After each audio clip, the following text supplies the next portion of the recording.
एक डायरेक्टर के मन में क्या चल रहा होता है ये तभी पता चलता है जब वो अपनी मूवी का फाइनल ट्रेलर लोगों के बीच लाते हैं। ऐसा ही किया है दी राजा साहब के डायरेक्टर ने। 1 महीना पहले दी राजा साहब का एक ट्रेलर आया था। उस ट्रेलर में इतनी कमियां थी कि लोगों ने खूब आलोचना की थी।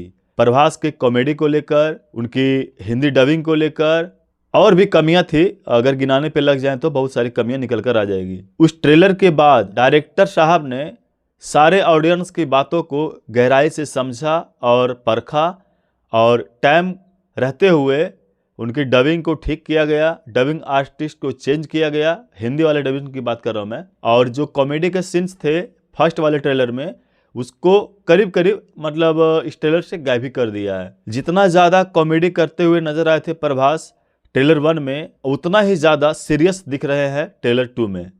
इसमें प्रभास के आंखों से आंसू तक गिरते हुए नजर आते हैं और हमेशा उनकी आंखें लाल लाल दिखाई देती है। एक अच्छे डायरेक्टर की यही तो खासियत होती है।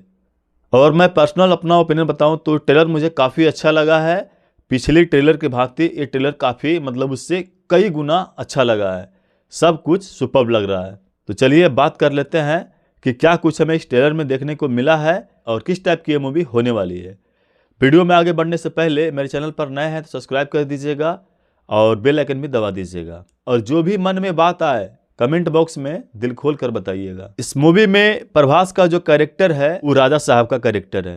प्रेजेंट में उनकी एक दादी होती है, कुछ उन्हें प्रॉब्लम है, कमजोर याददाश्त वाली प्रॉब्लम है। ट्रेलर के स्टार्टिंग में ही ये कहते हुए नजर आते हैं कि दादी माँ, तुम्हारी याददाश्त कमजोर होने के बाद भी तुम उस इंसान को नहीं भूल पा रहे हो जो कब का भूल जाना चाहिए। मतलब संजय दत्त का कैरेक्टर जो है प्रभास के दादाजी का कैरेक्टर है और उन्हीं को याद करके प्रभास की जो दादी माँ है गंगा देवी, वो मतलब बीमार होते रहती और उन्हीं की वजह से इन्हें दुख पहुंचते रहता है प्रभास की दादी को। उनके लिए ये कुछ भी करने को तैयार है।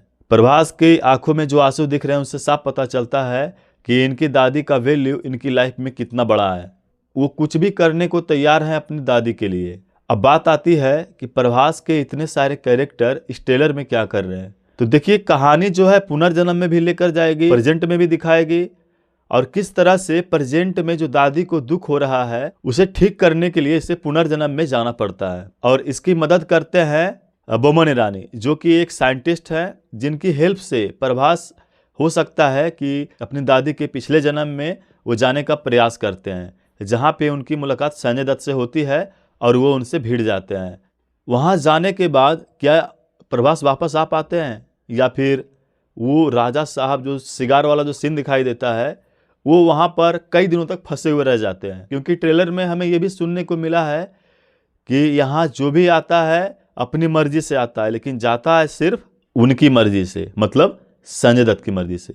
तो यहाँ पर बहुत बड़ा सवाल उठता है कि संजय दत्त का किरदार प्रभास के दादाजी का किरदार है या फिर वो कोई तांत्रिक है या फिर ब्लैक मैजिक करने वाले हैं या फिर कोई और हैं। दादाजी का किरदार तो है ही, लेकिन वो पिछले जन्म में है और अपनी दादी को बचाने के लिए प्रभास जो है अपनी दादी के पिछले जन्म में उस स्ट्रक्चर के थ्रू वहाँ पहुँच जाते हैं जहाँ पे संजय दत्त रहते हैं। तो देखिए, मोटा मोटी बात मैं ये कहूँगा कि ट्रेलर जो है बहुत सारे कन्फ्यूजन मन में पैदा कर दिया है।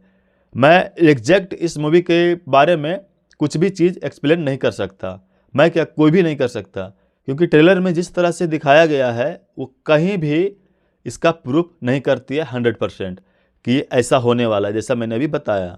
अब देखो ना, प्रभास का कैरेक्टर पहले तो दी राजा साहब का है, स्टार्टिंग में ही पता चलता है, फिर वो सिगार वाला सीन देखने को मिलता है, फिर एक जोकर का भी सीन देखने को मिलता है। अब यहाँ पर कैसे कैसे वो प्रभास का कैरेक्टर चेंज होता है ये तो मूवी देखने के बाद ही पता चलेगा। ये प्रभास की जो मूवी है दी राजा साहब वो सीधा क्लैश करेगी विजय थालापति की मूवी जननायकन से, जो कि सेम डेट में आ रही है। तगड़ा क्लैश होने वाला है। हाँ, यहाँ पर एक बात और भी समझनी है कि विजय थालापति की जो मूवी है जननायकन, ये उनकी लास्ट मूवी है। उसके बाद वो मूवी की दुनिया से संन्यास ले लेंगे। तो हो सकता है कि उनकी मूवी का हाइप ज़्यादा रहे, लेकिन प्रभास भी किसी से कम नहीं है। ये जो मूवी है दी राजा साहब उनकी बड़ी फिल्मों में से एक है। अच्छा खासा बजट लगा इसमें। इंतजार कीजिए 9 तारीख का, पता चल ही जाएगा कि कौन सी मूवी ऊपर पहुंचती है और कौन सी मूवी स्टॉप कर जाती है। चलिए इतना ही था इस ट्रेलर में। हम मिलते हैं अगले वीडियो में एक और नए वीडियो के साथ। तब तक के लिए bye bye, tata, good bye, गया।